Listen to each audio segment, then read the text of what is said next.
Hey everyone, Nurse Keith here.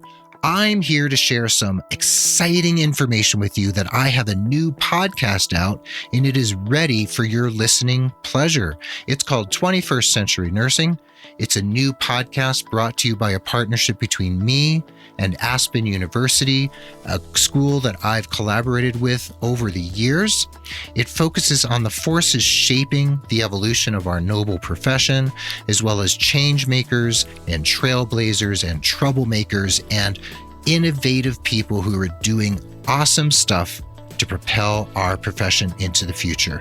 I have some amazing high-profile guests lined up for you, and I'd like to share episode 1 with you right here, right now.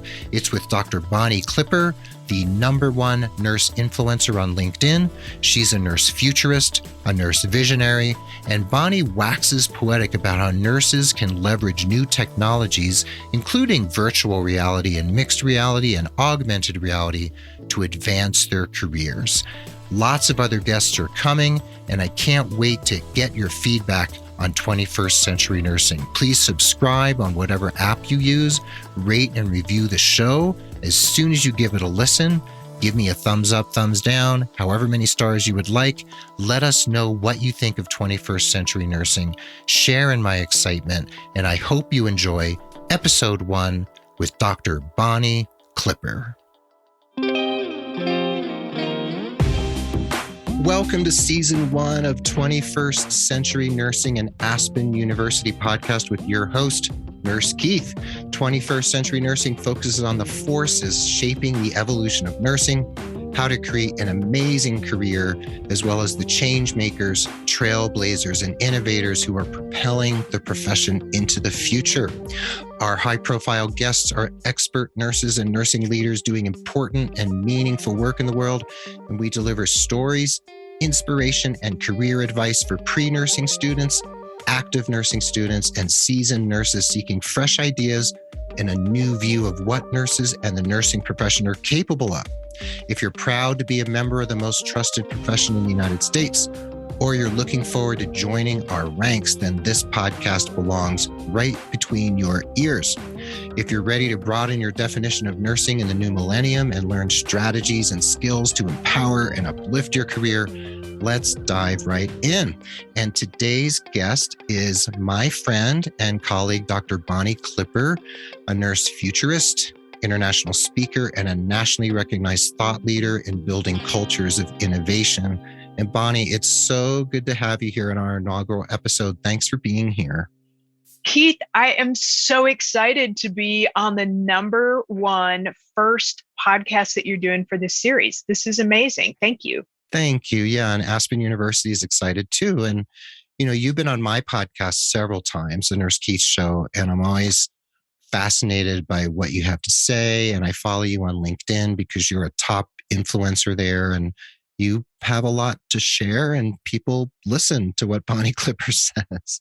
So today I really want to talk about emerging technologies, what you're seeing out there, and especially the roles that nurses can potentially play in that space. And I know there's a lot happening and people are curious and they're like, okay, so how would I gain a foothold in this place? Like, what do I do? How do I do it? And I think in the aftermath of this worst part of the pandemic, I hear from a lot of nurses and they're looking for, creative avenues in their profession and they want to do something different. And I don't blame them for wanting to do something different. So in this regard, what are some of the top trends you're seeing in terms of where nurses can take themselves if they're really psyched about technology?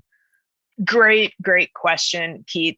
So, first off, I think it's important to know that once you're a nurse, you really are always going to be a nurse. And this is a superpower that we have because we are trained so differently than other professions. We have a fantastic sense of the world because we are very good at assessing. We can really figure out situations and critically think and problem solve through them, no matter the location. And if you're in direct care nursing practice, whether you're in a clinic or whether you're in the hospital, we have an amazing sense of pulling pieces together and figuring out what next, what to do. So that skill set is highly sought after and translatable to a lot of technology, informatics, and other work that is going on these days. And it's important to remember that our nursing roots are actually one of the things that make us so valuable in these different roles.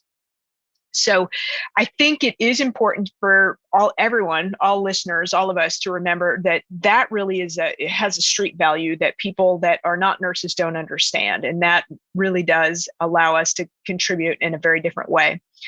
When you think about people who are nurses, whether you're in leadership or whether you have direct patient care experience, what is unique about that is your view of the world and your skill set and competencies. So when you think about how you can apply that, as nurses, we've never had more opportunities available to us. And in fact, that is one of the things that is behind seeing this turnover right now in nursing, is that, as you mentioned, direct care is hard. Mm-hmm. Our systems are broken, our processes are broken, things are hard. So for nurses, the opportunity to find a venue that is outside of the realm of direct patient care is really cool. It's novel. It's really starting to grow and take hold. And we are seeing nurses move outside of direct patient care into other roles, whether it's something with a Google or an Amazon or telehealth companies, insurance companies via telehealth or quality. We are seeing nurses have more opportunities than ever before. Some of those that are really amongst the more, what I would say, techie, are potential opportunities to move into AR and VR. And certainly, I think do you want us to take a minute to explain some of these things as we go through them, Keith? Yeah, let's do that. So VR, a lot of people might know what that means. It's virtual reality, right? That's right. That's right. Okay. So virtual reality is our ability to create a contrived and synthetic world. So applications that we will see in nursing and virtual reality are evolving very quickly. And already what's emerging is the use case. And use case means how would you use this thing, right? So the use case for VR that really is bubbling to the top right now is around nursing education, orientation, and onboarding. And if you can imagine what that looks like, we have several studios out there that literally create a fake environment for patient care. And then the nurse has to go through this scenario and think about what the right steps are, as well as problem solving on the fly to apply their knowledge and competence to get through these scenarios in a successful way. It's virtual, it's fake. It is what we call a failure-safe environment, because if you can imagine, applying virtual reality and ACLS allows nurses to run code situations over and over and over without ever putting their hands on a real patient or harming anyone, right? So it's failure safe. It allows us to grow and develop. So VR is an area that is growing. AR, which is augmented reality, it's just if you took the real world and if you were to look through your phone, through your camera, you would see your office or your unit or department that you're in right now, or even your home, and you would get a sense of the real world. And then oftentimes in AR, there is sort of an overlay of either wayfinders or measurements or markers or something. So it's current world with markers or information ads that are overlaid into that.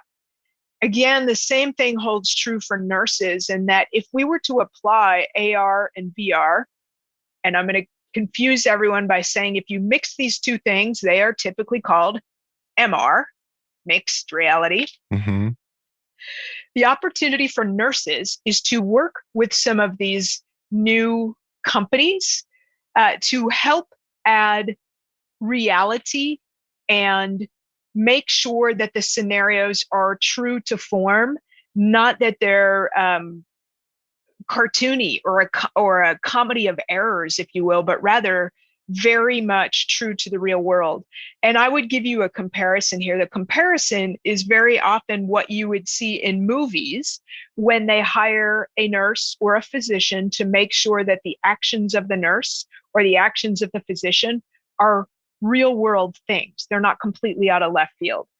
So when you think about technology, there is a growing market for the use of AR and VR, whether it's nursing education, whether it's orientation. And we are orienting lots of nurses because we are seeing them leave on the back end. So this is a technology that would benefit from nurses having their hand in.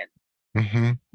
And when you talk about augmented reality, I picture something like Pokemon Go, where, people are running around the world chasing these creatures that are layered on top of the real world, right? And I'm sure it's going to be a lot more robust than what people were experiencing playing a game like that. But it's the same notion that something is layered on top of the world that you're actually in.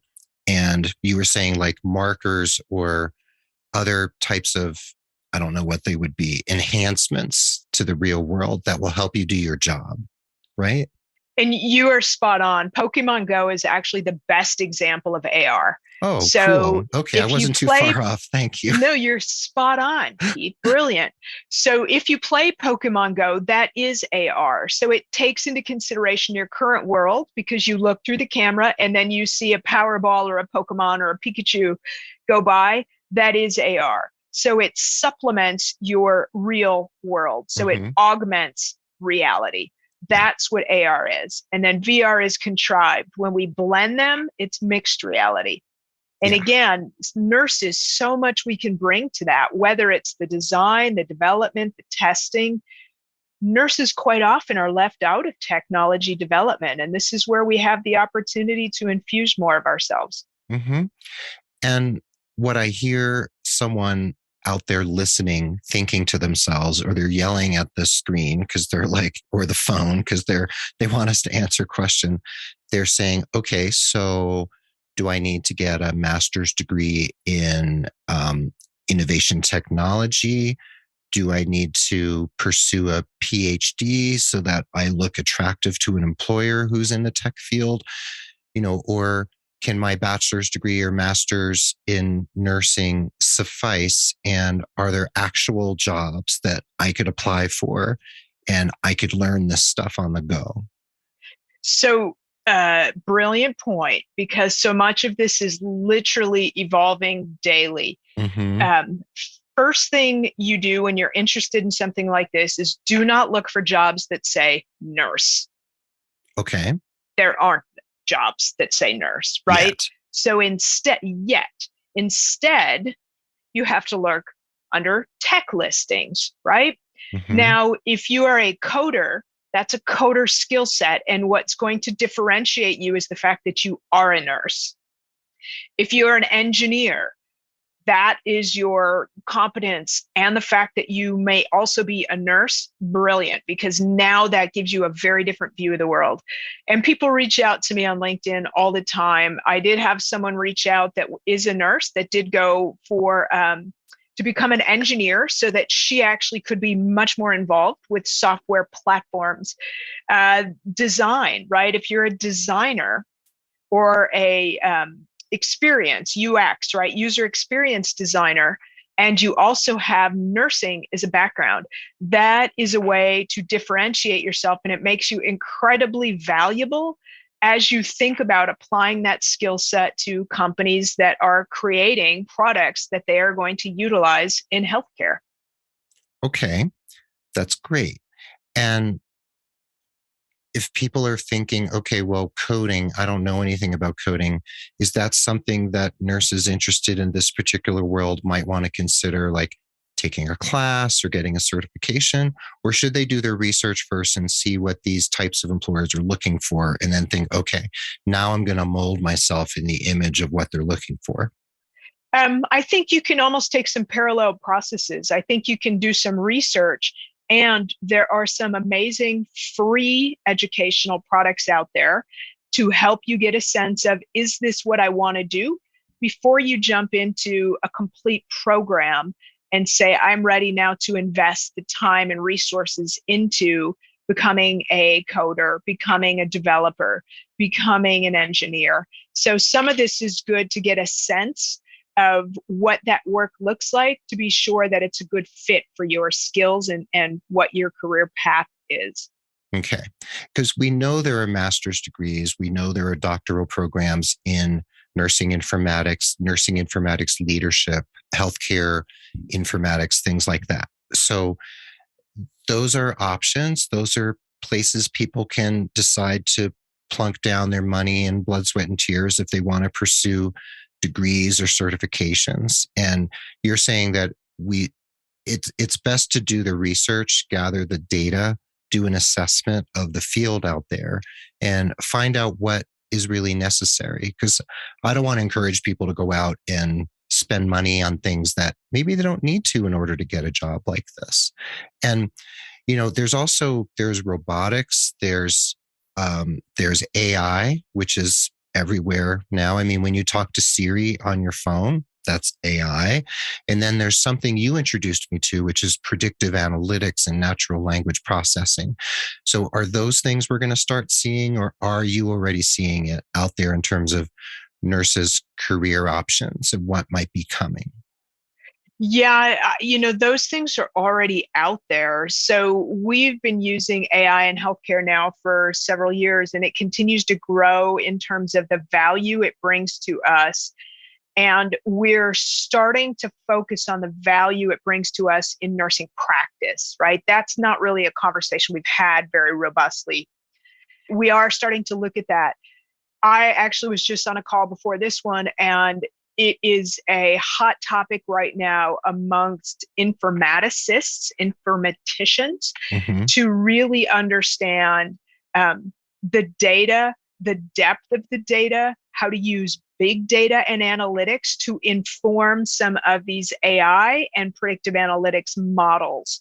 So we have a tremendous opportunity for nurses to become more involved with machine learning and building these analytic models, because this is healthcare. This is where we are going.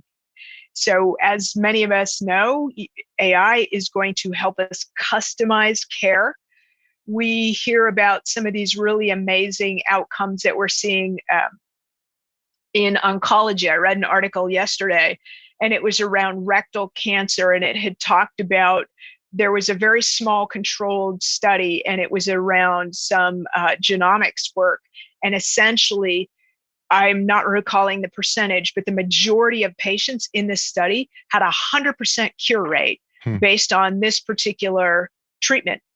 And the treatment was a matter of analyzing their gene sequence, their genomics, and then matching it to very, very specific and customized treatments, which allowed them to have a 100% cure rate. That's incredible. That is amazing. And that's predictive analytics, right? That's PA, right? It's a lot of it's some of these things are intertwined, to be honest with you, because they're going to use artificial intelligence and do the machine learning, the analytics part of it, and it can predict where we're going in the future, right? So some Mm-hmm. of these treatments, oftentimes there's kind of a marriage or a blurring of some of these things together. This is where I think nurses, again, add value, because we understand what is underpinning a lot of these clinical therapies or patient conditions. And this is what makes us unique. Now, to your point earlier, I'm not sure I would run out and get a PhD in AI. Yeah. However, I feel like this is, if someone's interested in it, this is an opportunity to do some research to figure out, is this something you like? Do you feel like you can make a contribution? And what might be the minimum hurdle to climb over to test this out, to see if you like it before you really invest a lot of blood, sweat, and tears in it? Mm-hmm. And in my work, in my coaching, on my podcast, in my writing, I often talk about, you want to gather data. It's the first step of the nursing process. You always want to do an assessment before you go out and just like plunk down your money or decide you're going to do something before you really know that that's what's the situation. So we start with assessment. And one of the ways is doing research, like you said. And part of that research, from my perspective, is do some informational interviews, like find really cool people like Dr. Bonnie Clipper on LinkedIn and reach out and say, hey, can I pick your brain for 15 minutes? Because I have a couple questions for you about this particular area of nursing innovation. And I think a lot of people are really interested in talking about the things they love, right? Absolutely. I mean, Yeah. who doesn't like talking about that? Yeah. So I always recommend people do their research and gather information and reach out to those who are in a space you're interested in. Maybe you can even shadow them for half a day and talk to them about what their job is like. And you never know. You never know what can come of a connection like that. And you might realize, oh my gosh, this is something I wouldn't touch with a 10-foot pole. Or you realize, wow, this is so exciting. I would get a PhD in this tomorrow because it's so cool. And to go back a second, I mentioned this other concept, which is newish to me as well, which is natural language processing. Does that have more to do with documentation in healthcare? Yeah, so here's the irony. Natural language processing is a very fancy way of saying transcription. Oh, okay. So you and I have been around long enough that we remember the old transcriptionists that literally Hmm. you would dictate into a telephone. There was a room full of people that would listen and type it out. Way back when they actually produced a piece of paper, and the people with all the little rubber things on their fingers used to come around, flip through them, and put them in the charts. Imagine that. Then it moved to transcription that occurred telephonically and happened to be produced as a document that was just magically uploaded in your EHR. Natural language processing is sort of the next evolution of that. Physicians have been using this for 10 years. So there's a couple products. Probably the most common one is Dragon Dictation. Now it's called Nuance. Now Microsoft actually owns this company. This has been used by physicians for a very, very long time. So it already exists. The questions are coming fast and furious about why don't we use this in nursing to simplify the documentation burden, since it already exists and it's been proven. So there are organizations that are studying this right now to really understand what's the time saving, what's the efficiency and productivity enhancement. Is the documentation output better? Or if you can speak a note faster than you can type a note, are you rambling and therefore giving us kind of a lot of crud? Mhm. So, really trying to understand what natural language processing does for us. It is very highly likely that in the next couple of years, this will become something that is literally deployed everywhere as a way for nurses to narrate their notes, which should make things quicker. You can see that it does represent a little bit of an educational opportunity for us, right? Because we don't want rambly, worthless notes. We want good, concise, helpful notes. Yes. So not only does that mean training of our incumbent nurses, that means starting way back in the pipeline, which is nursing school. Mhm. Tremendous opportunities for nurses to be involved with this technology as well. Yeah, that's really exciting. And speaking of being involved with technology, so when I first met you, you were the vice president of innovation at the American Nurses Association. All right. And then you're now the founder and managing director of a healthcare innovation consulting company. And you're a doctorally prepared nurse. You know, you have a terminal degree and you've been around the block a bunch of times. And then you consult with Wamby. They're a health technology company. You're the chief clinical officer. And then you speak and you write and you podcast and all those different things. And you've been involved with the American Academy of Nursing, Robert Wood Johnson Foundation, all those different organizations that are on the cutting edge. So for someone out there, as we wind down here, who looks at someone like you and they're like, okay, so Bonnie has carved a career path for herself through the clinical space and then into this, higher level education, terminal degree, consulting. What are some of the initial steps, other than what you and I've talked about, that a nurse can do when they're interested in these areas? We talked about talking with people, doing informational interviews, reading articles, kind of putting their finger on the pulse of what's happening.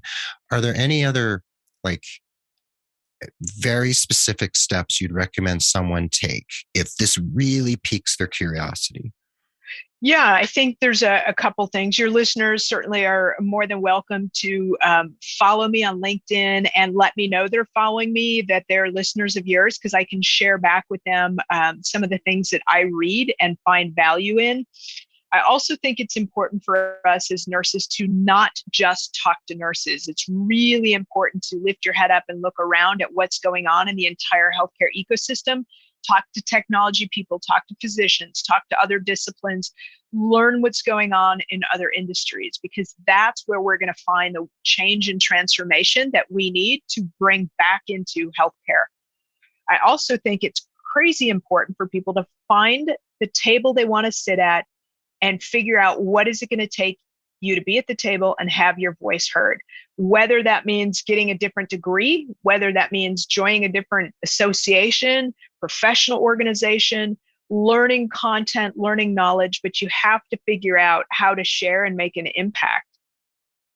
Okay.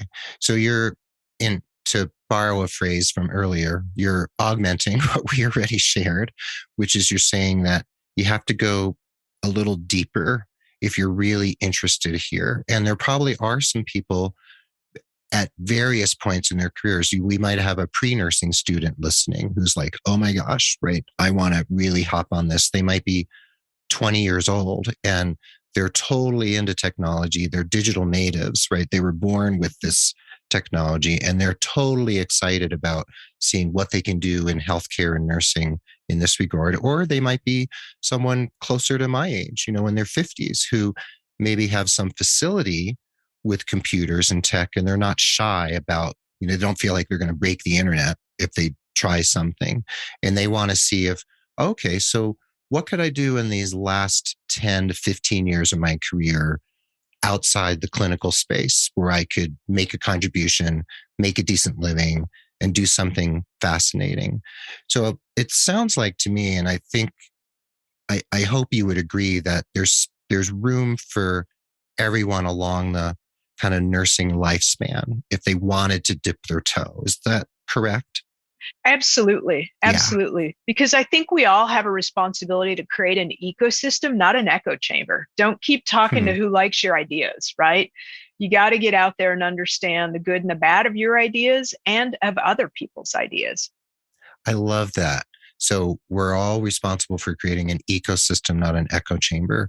And nursing can be its own big echo chamber. So I think your advice to look outside the profession and talk to people outside the profession is smart, because there's so much cross-pollination happening, and innovation has to happen in concert with people in the innovation space outside of healthcare, right? I mean, that's just the way it works.